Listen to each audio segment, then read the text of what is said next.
Hey, you know I gotta say this, man. Shout out to the motherfucking Cavs, bro. Evan Mobley is about to be. All right. Pay attention. We're gonna teach you something real special today. This is two coins with my boy Wally, then Ronnie, wherever you're at, we're at. Showing two sides of the same coin. Let me know what y'all think. 2 Coins. Follow us on Instagram and Twitter today. Yes, sir. Welcome back to the 2 Coin Podcast. It is your brother Waleed. And I am Ronnie, the other side of the coin. And this week's episode is brought to you by 19 Crimes, red wine. You feel me? Vino, because we're washed. Vino, because we washed. But hey, we got a very special guest in the building. The one, the only, future draft pick. Way in the future.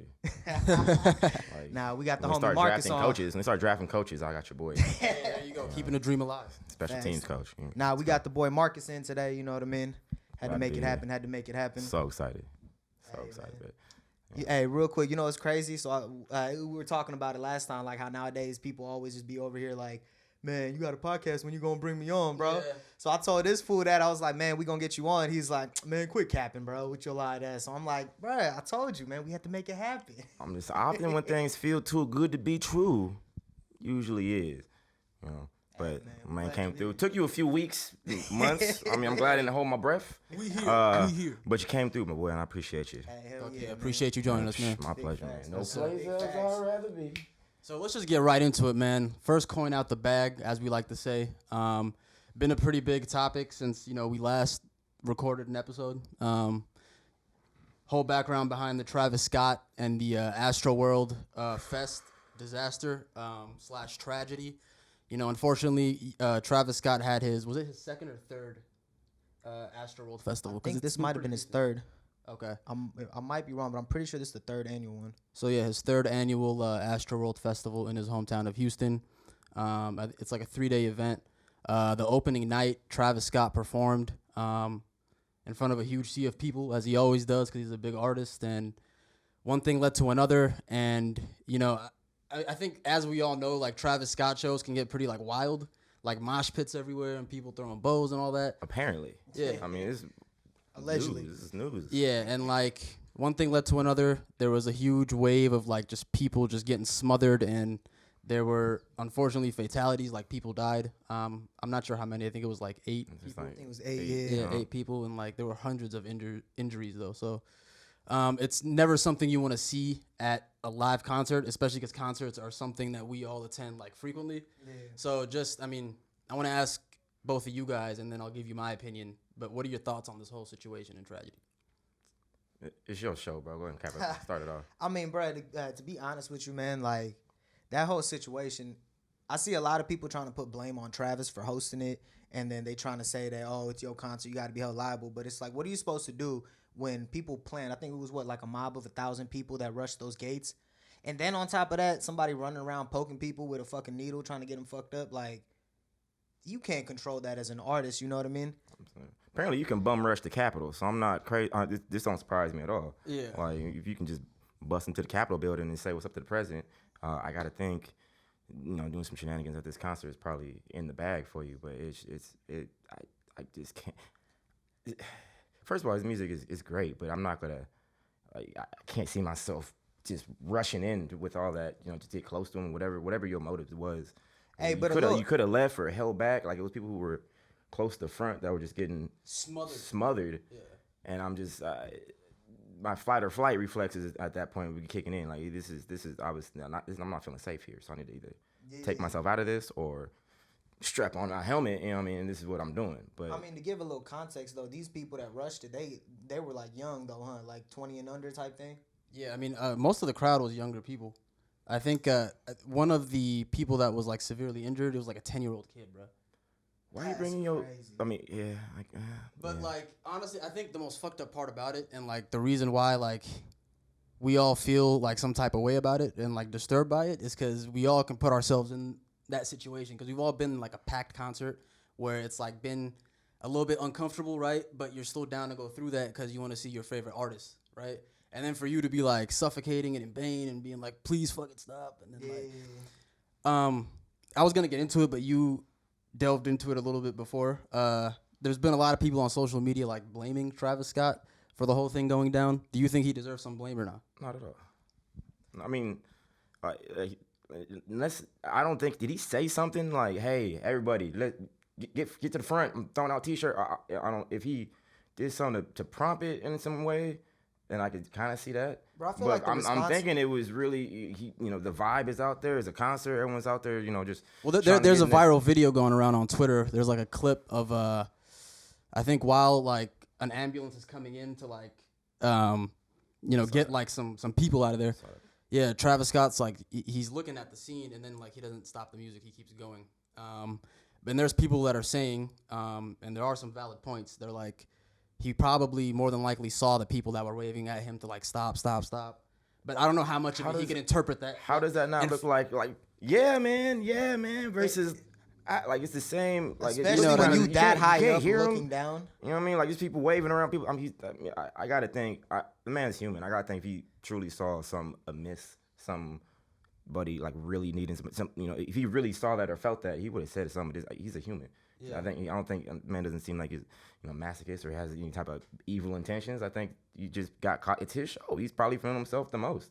He's doing what he loves to do in front of thousands of people. I'm pretty sure I'm juiced to be here right now in front of two of you guys and whoever knows listen. I can't imagine if I had tens of thousands of people around me gassing me up. Like I might be out of my own mind for a minute, and I might not be able to pay attention to every little situation I see. You can't think rationally in that type of situation. I mean, you definitely can't. It was like 20, 30 minutes before, like from the time I thought on the video it was like 20, 30 minutes before. By the time EMS got there, before they like stopped the concert. Yeah.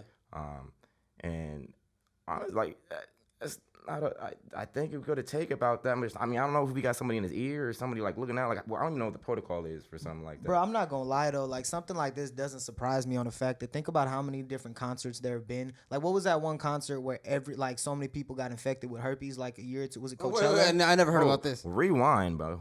Bro, I think give me some background. Was it a gangbang? How was you getting herpes at a concert? It was some STD that got passed around. Like if I'm not mistaken, it was Coachella like a year or 2 years ago. Was it mono or like? Bro, it's somebody. What do you call? I was seeing it was herpes going around or some shit. But regardless, that's almost a bigger tragedy than what just happened, my guy. Bro, my whole point of even bringing that up is then you got to even think about like heavy metal concerts when you know what I mean. People be doing mosh pits and going crazy, like killing each other, like type shit. Like, well, not literally, but damn near walking in, knocking each other out, like, yeah, you know what I mean? Yeah. Leaving concerts with black eyes and shit, like, you know what I mean? So, and then also the amount of drugs that people be taking at these festivals, like, I don't know. I feel like you can't be too surprised that some shit like this finally happened, especially with the type of crowd that Travis brings in. These kids is wild these days, bro. They be on some different shit as far as these drugs go. Let me say this, though. Here's my opinion on it. I don't think he deserves blame for that specific incident.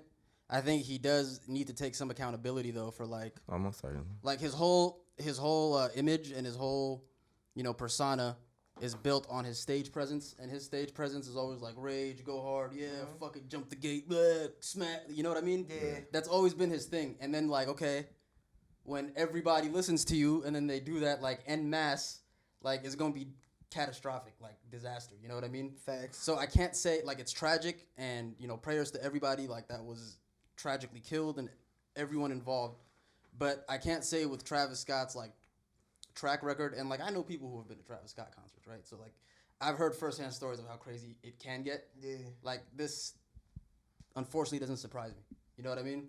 But I don't think like he deserves 100% blame for this incident. It was like a bunch of fucked up kids that did a bunch of fucked up shit. One thing led to another.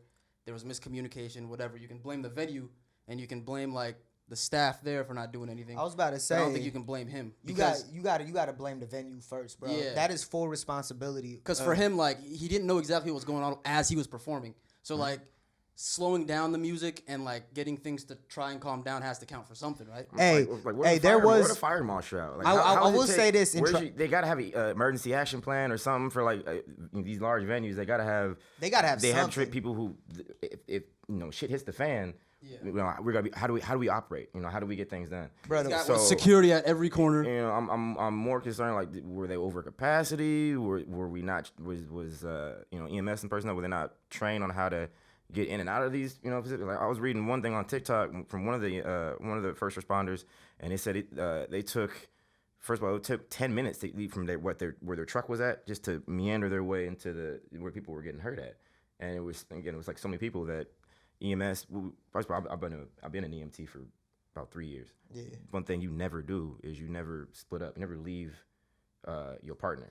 You know what I mean? And there were incidents where 2 or 3 EMS officials were just helping one person. Like you're supposed to be a team effort.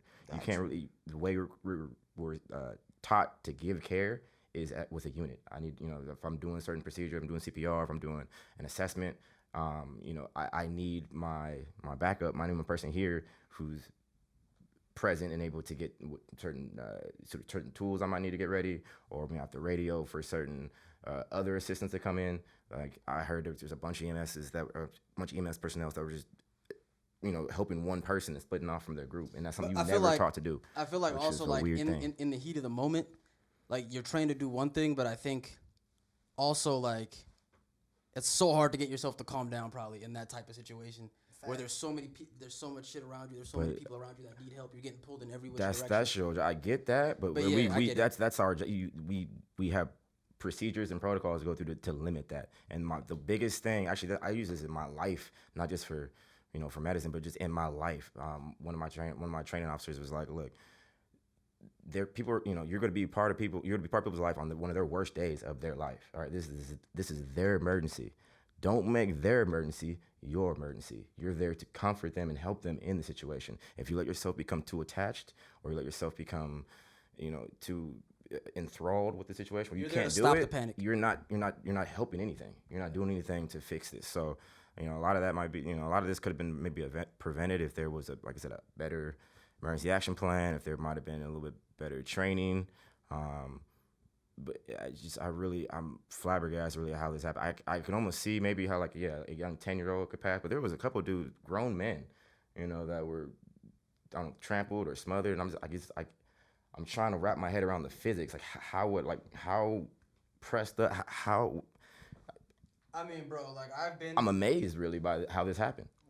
I've been to some pretty packed I've never been to a festival before, but I've been to some pretty packed concerts, and I mean I could definitely see how it could get like that. I heard one person describe it. It's like, okay, if your feet are planted, they just have to stay there. There's nowhere else for you to fucking go.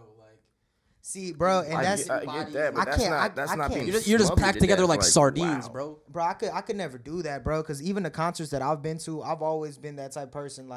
I'm gonna go to one of the top sections. I'm not about to be in GA up in the fucking standing around with even when we went to the we went to the Beano concert. We were just posted up towards the edge. You feel me? Yeah, I don't like motherfuckers getting too close to me. Bro. You feel me? I'm not trying. Granted, Beano's concert was nowhere near as wild as fucking Astroworld and some of these other festivals get. But even when what's it called? When I went to Outside Lands a couple years ago, shout out to Kofi. But when I went out there, fucking bro, we was tucked off to the side. We're not trying to be around where if I wanted to dip out, I gotta get through 200 people just to get out of this thing. Were people you gotta be? It's Texas, so definitely not. It's COVID still season. Where you want to be so close to somebody right now anyway. I understand excitement. You want to get out the house, see some good music. Hang out with your friends a little bit, but it's so sketch, man. I really, it's a shame it happened, but I'm not blown away by it. But I just, wow, it's unfortunate. It is, man. It is. And real shit, man. Prayers go out to all the families Definitely. Affected by that. Yes, sir. Because that's the last thing you want to hear, especially as a parent. I'm not a parent, so I don't know that feeling. But imagine getting that call your kid just went to a fucking festival and then now he ain't come back or she ain't come back. You know what I mean? That's gotta be devastating, bro. And that's another thing, bro. I don't even know if I have kids and if I would even let them go to festivals like this because bro, by the time we have kids and they this old, think about how wild this shit's it's gonna be on some next level shit. I mean, you're right, but at the same time, you can't be living in fear. Something's gonna happen. It's gonna exactly, happen. Man. It's unfortunate. It ain't even living in fear. I'm not even talking about the fact of them dying. I'm talking about just all the shit that comes with going to a festival. I guess it also comes down to you gotta hope that you raise your kid right enough that they're not about to just be on some dumb good life shit. decisions. Exactly. Put yourself in good situations wherever you go. concert or McDonald's. Make sure that you minding your business and you keep your head on a swivel. Be aware. You know what I mean? And more importantly, trust who's around you. Like that's going. You might have the best intentions, but if you with people who might necessarily share those same thoughts, you're gonna be in the same boat. Yeah. So. Hey, I don't really think there's a single finger you can point at somebody. I think it's just a avalanche of just bad juju. Really. It'd be interesting to see how these civil suits turn out, because I know these families are trying to get money out of Travis. My man need to go hit up Tech 9 or something and be like, "Yo, bro, how you get out all these fucking suits?" They're gonna have to spend a lot of time filtering out the legitimate lawsuits because there's gonna be a lot of people that didn't even get touched. Right. That I want $10,000. You see my elbow is scraped. Literally. But we can settle out of court for $20. I stubbed my toe. Right. But hey, let me put it this way. So the person going around sticking people with the needle and infecting them. How many years do you think somebody should get for something like that? Life. I'm on my life. I feel like that's like a manslaughter charge or something. You out there. You're not out there. There's people out here getting life for way less. Taking someone's life directly, but you definitely putting yourself in a point where you could. Because that's intentionally doing bodily harm to somebody. Exactly. You know what the consequences of the virus are, and you're purposefully giving it to people without their consultation or whatever. You know what I mean? Yeah. So that's. I don't know what it's like, but 25, something. They could hit him with big numbers. Intent to kill or something like that. Something. I ain't a lawyer, but no, you ain't going in there and they're gonna make an example out of him for sure. That ain't no 90 days. I'm on. And see, that's one of those situations, bruh. Motherfuckers think that, oh, this is funny. I'm about to just get a bunch of people fucked up off of this, and it's like, bruh, you over here thinking you slick. Now it's like your entire life is ruined, bruh. Who the fuck raised you? Like, what? Why do you? I don't. Man, and see, and even sometimes, bro, it's like you really can't put the blame on parents for actions of certain people. It comes to a point when it's like, bro, you're like, I know so many people that are double sided in the way that they move. Like they're one way in front of their folks, and they're a completely different way. You know what I mean? Out in the general public. So it's like you really can't blame parents for shit like that, bro. I'm not blaming fool. I'm just saying, at some point, some of the blame, could go that direction. Yeah, you know what I mean? But it's 100% on that individual. I mean, that onus is with you. You know what I mean? With that person who did that, don't matter. I don't care what life situation you came out of or what your Brian song might be. You was in the wrong. You deserve to be punished for it. I don't know if you need to pay with your life, but you definitely need to pay with some of it. Yeah, sometime for sure, bro. Man, crazy. Yeah, but hey, going back to a point that you said earlier, you said for 3 years you worked as an EMT. Yeah. Right. Yeah. How was that experience overall? Honestly, that's probably the one thing in my life I'm most passionate about is medicine, especially emergency medicine. Yeah. I remember it went back to I was 10 years old, and 9 or 10, something like that. I'm going outside to go ride my bike, go play, and I look over and my neighbor's face down, passed out in the driveway. And I was like, oh, that's not normal. I mean, it's 80 years old. Yeah. Went over there, checked on him, and definitely, I definitely did not look right. And that's right when his wife came out. I mean, she was freaking out. And I just remember just being in this moment was like, bro, I need help. These people obviously need some help. I want to provide it. And all I was able to do, long story short, all I was able to do was, help settle the wife down. We got a 911 call and ushered him in and do all that. And unfortunately, the man wound up passing away. But I remember at that moment, I was like, look, I wonder if there was something I could have did. I remember, asking my mom about CPR and, that's actually why I started, lifeguarding when I was 15, 16. Just those thoughts. When people need help, I want to be able to give them that help. Especially if I can't offer it, if I can do something to make your situation better, I want to go ahead and do that for you. Hey, salute, bro. I respect that. That's why I got into, that's why I started lifeguarding. That's why I got an EMT. My ultimate goal is paramedic. Yeah. But that it's just I think it's just something that you have to have in you. It's not for everyone. It's a very difficult job, and it's difficult because what we were just talking about. That's why I went right to the EMS with the Travis Scott thing. Was it shouldn't happen, but some of the it shouldn't. If it's a sanctioned venue, it shouldn't take emergency personnel more than a few minutes to get to any one part of a venue. Yeah. It definitely shouldn't be, like I said, shouldn't be splitting up. Even if there's 20 people who need help, whoever you had first is who you with until you were done helping that person, and then you move on. It's called triage, people. Yeah. So, back to what I was saying, medicine's something that's, it's been in me for a long time, and I like being like, when you need me, when you need that help, you need something, like shit's dire right now, and I really need some form of help. I want to be that person. That's what's up, bro. Because I mean, honestly, I think it's human nature for the most part to like want to help. Like, it's human instinct, and like people that are able to tap into that early, like you were able to, like, develop that sense, and then it turns into a gift. So that's what's up, bro. Salute for sure. Hey, so you said, medicine, helping people has been your passion. I know obviously I know your background and whatnot, but would you say that was your first passion? Or was it some like... No, definitely football was the first. Football was there since playing, 3-4 years old, playing in the backyard. Yeah. But I think, there was also some that was handed to me. Like my dad put the ball in my hand, and helped nourish that desire, and, took me to games, assigned me for football, and did that. And it was something that I kind of developed. It wasn't like the moment I touched that ball, I knew that's what I wanted to do. Medicine, I think it was kind of the first time I was in that situation, something clicked. And I was like, okay, that was something felt within. And it was very visceral. It's kind of, same passion like I have for ball, but I feel like this one I found, and I think ball found me. Football found me. Yeah. I think I found this. But like I couldn't, if I had to pick one, it'd be a hell of a choice. I want to do both in any capacity until I can't do either one. I'm not big on football, but we're doing flag leagues every weekend, and I'm not. Unfortunately, I'm not working in medicine right now, but that's because I'm about to, start paramedic school and take this note. So it's always going to be something that's going to be driving me. What position did you play in football?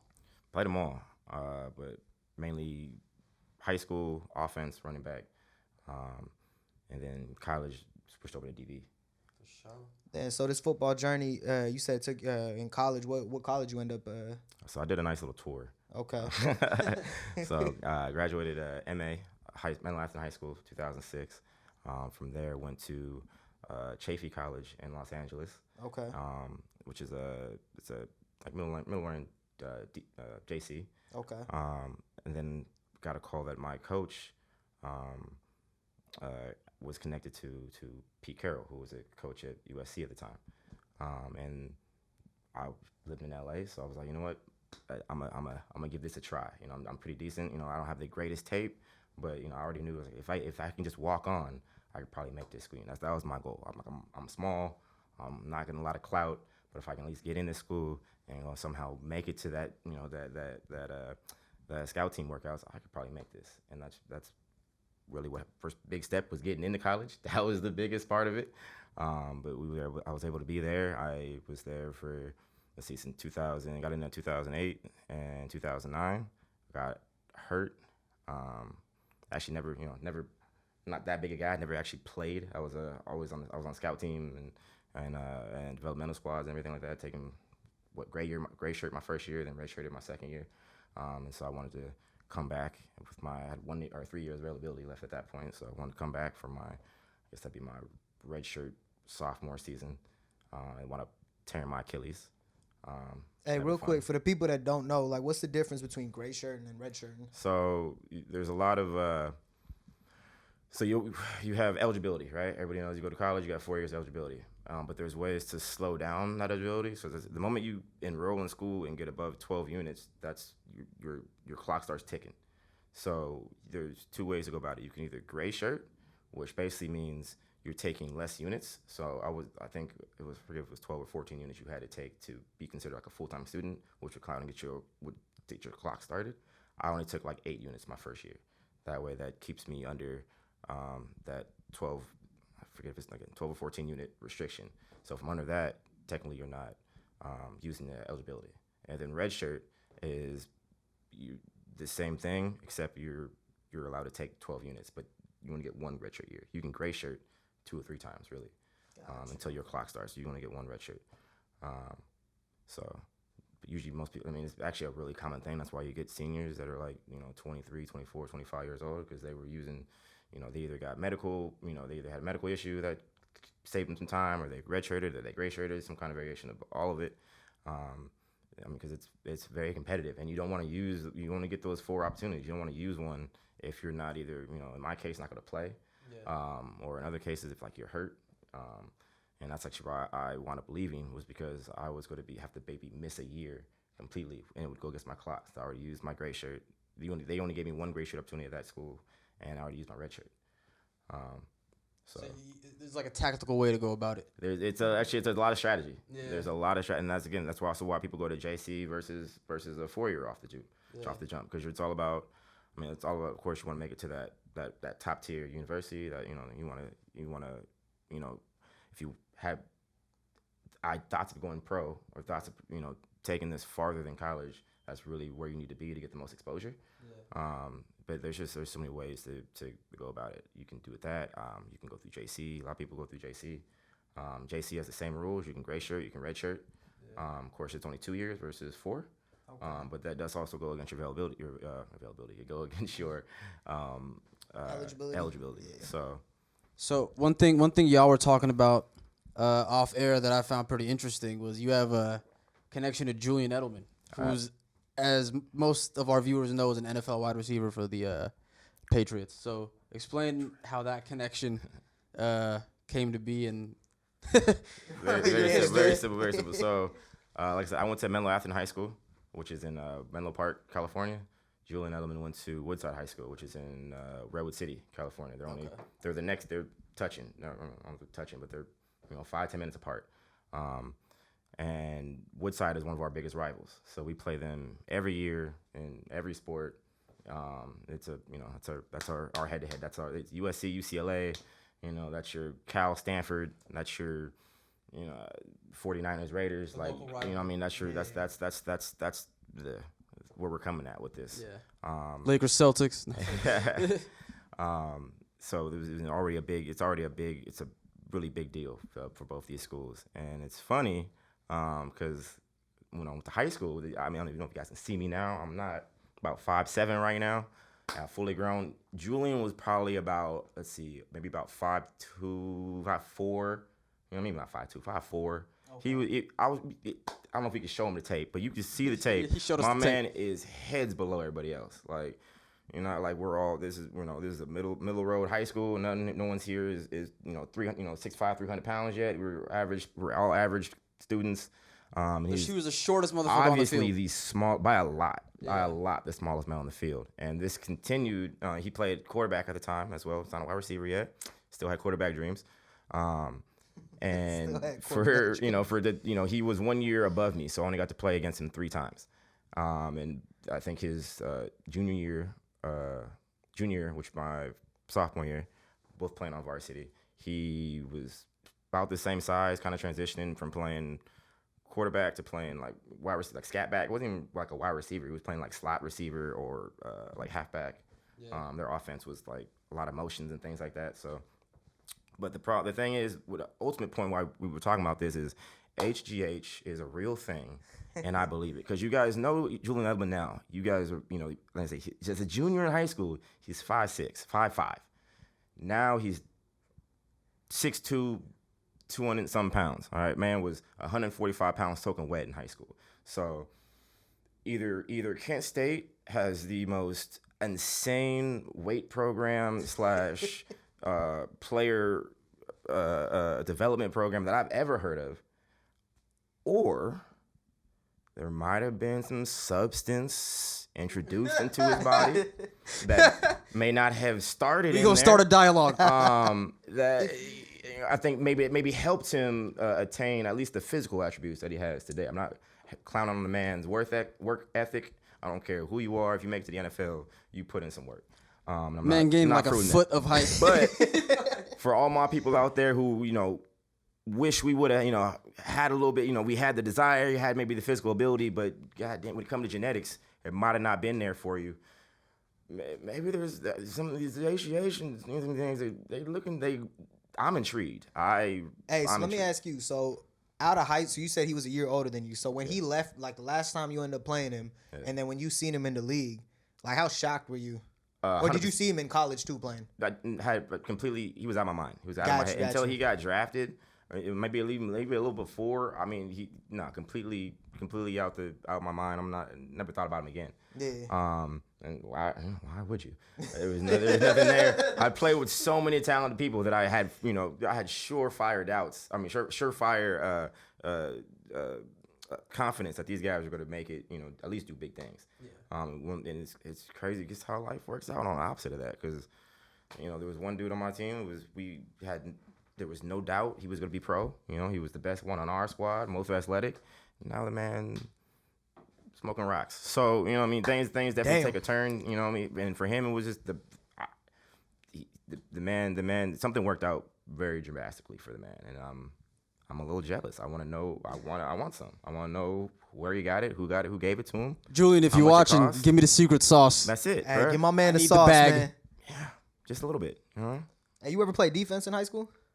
Not. I mean, freshman. You're kind of when everybody playing everything a little bit. Everyone going both ways. I mean, where I was gonna go with that was like you cracked them 3 times you played, but if y'all both, bro, I'm mad. I played offense in high school. He played offense, so we never really maybe on some special teams plays.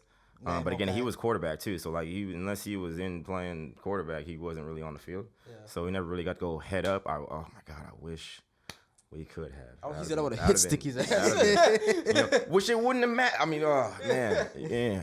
I mean, shit. At the time, you probably weren't even thinking about it like that. There was so many people on the field we thought would be. Let me ask you this: the defense just want to sack him hella bad? Again, nobody. I mean, he was honestly. You feel bad for the man. Like I want to show you the tape. You're gonna be like, oh, don't hurt him. It's good. We gonna play for our viewers, whose little man. brother's back there? Why are they letting him? He's so like you look at him, right? I swear it is the funniest thing to see this man. It's like fucking little rascals, and they little nerdy dudes. Little His rascals. mom wouldn't let him play the game. They Said my man was a pipsqueak.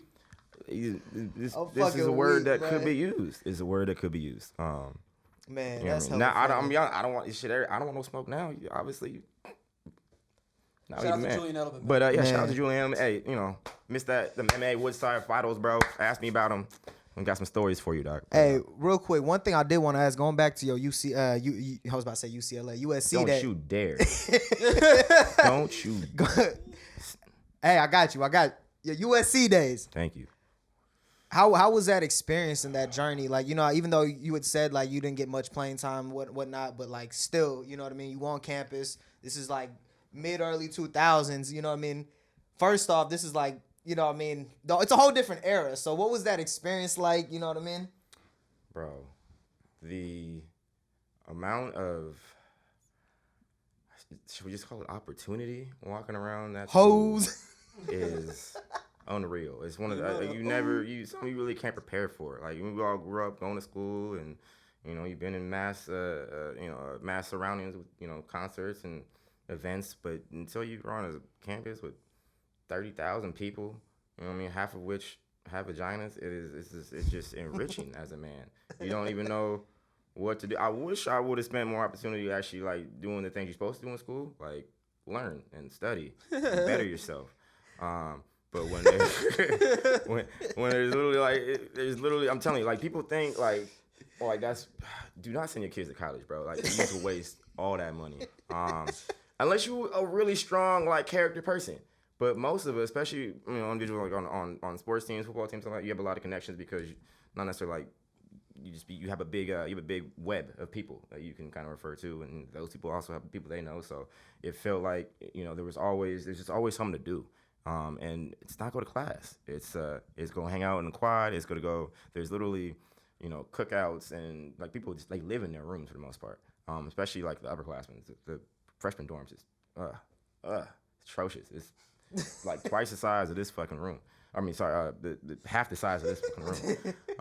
But you go to the senior dorms, upper class dorms, man, shit's no, especially when you're 19, 20, 21 years old. Like, this is like first time you actually having your own space for the, you know what I mean? So, there's people actually, they're throwing parties like nonstop. They're throwing, there's gamings we're doing. There's people doing, what do you call them?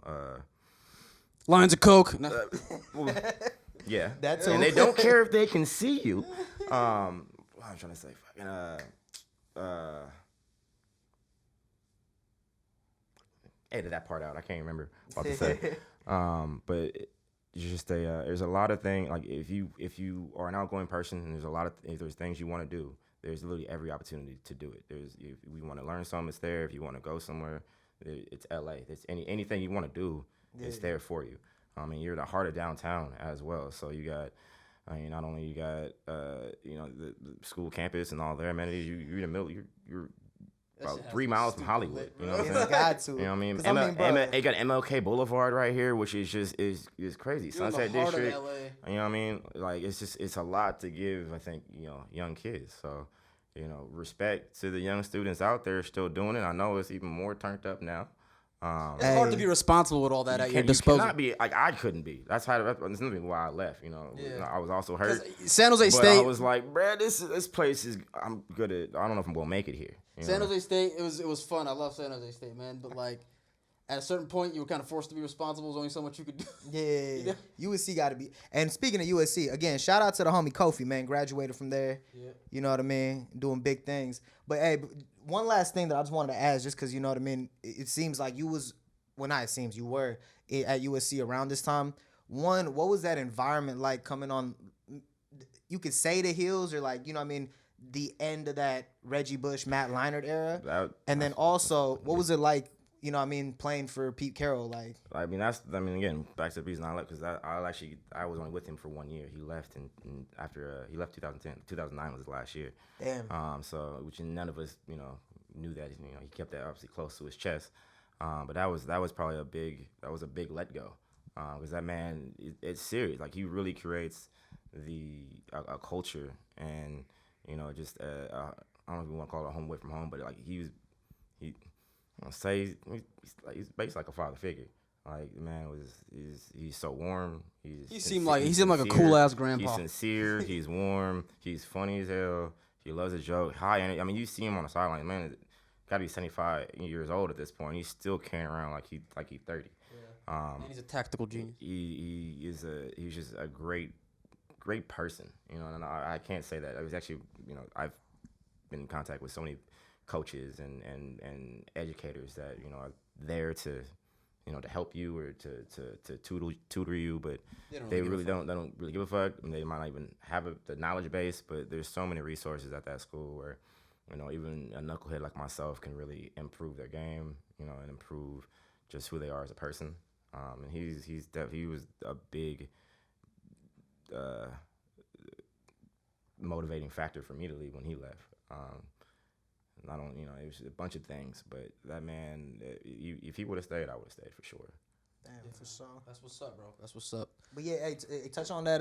What do you call that? Reggie Bush, Matt Leinart era. Like you coming in right after that. But that's why I had to switch to defense, man, because they fucked it up. Now they're expecting that this what they gonna get with everybody. And I'm like, I'm nice, but I ain't Reggie. I definitely ain't Lindell White. That big mother. God damn.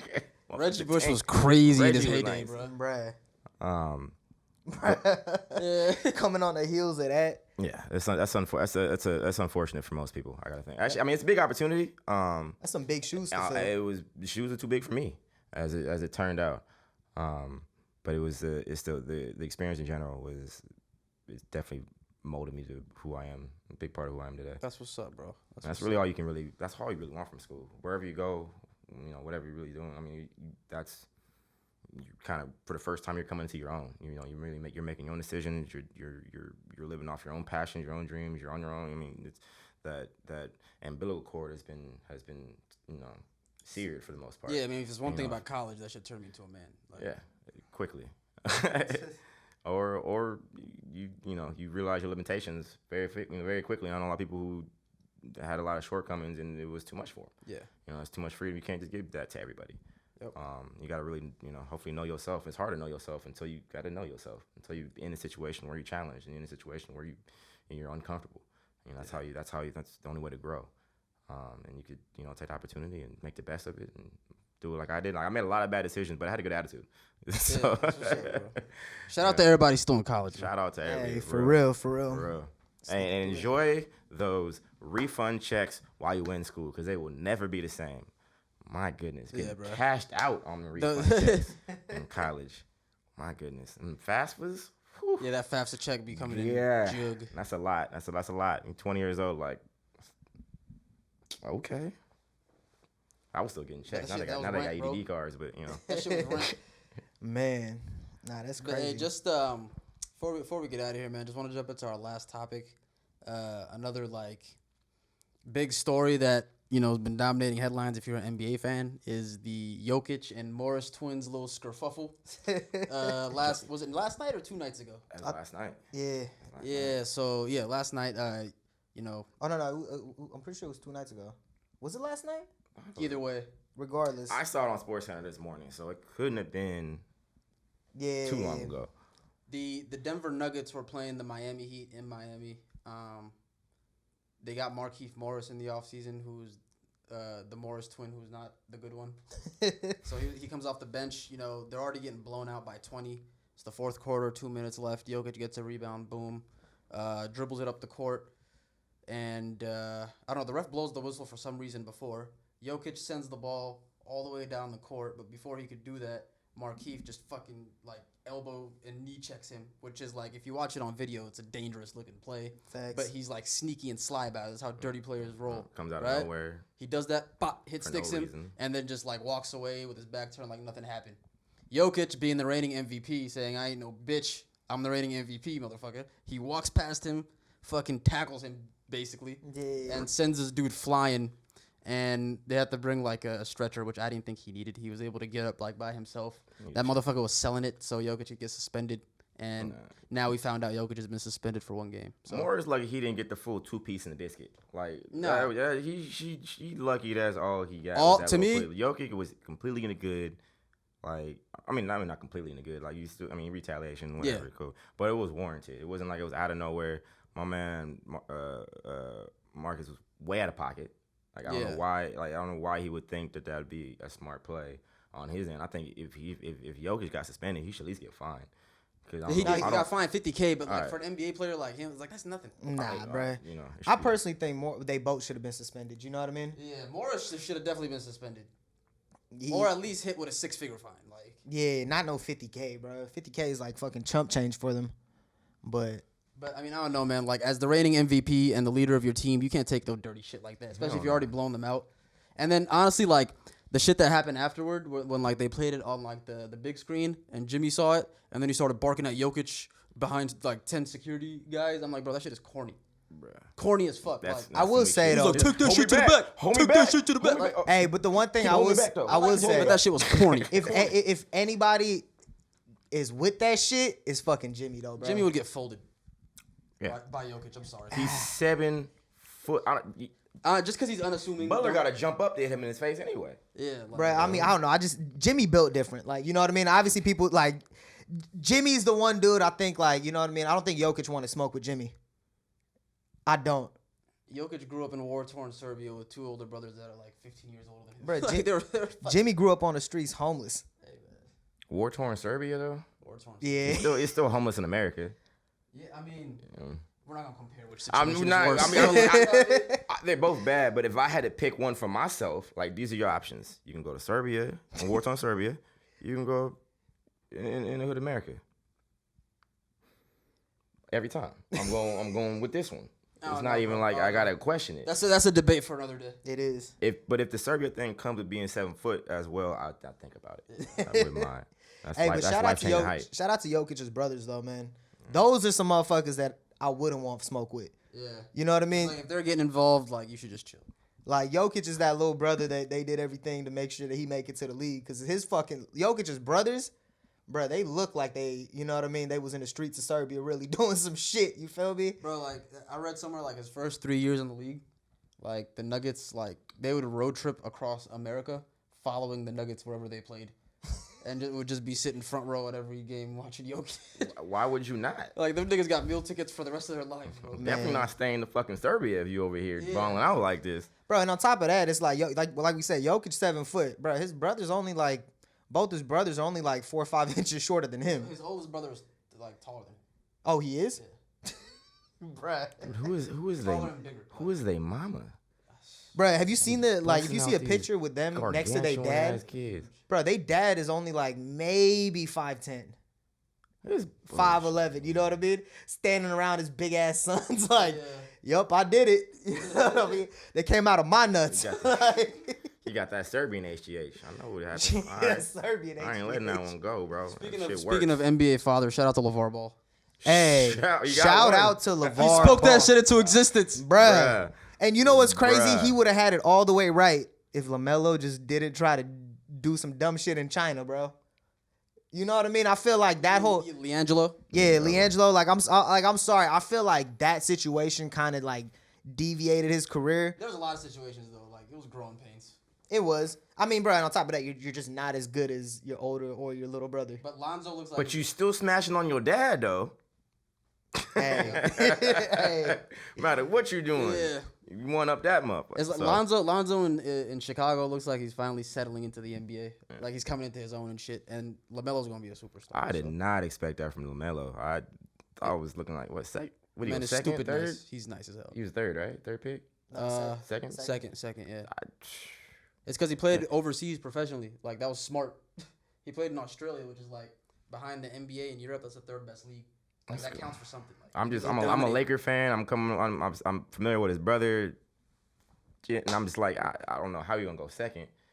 That man he should have won. His 3-pointer is cash now. Man, it's nice. Nah, bro. Hey, Bad you know what?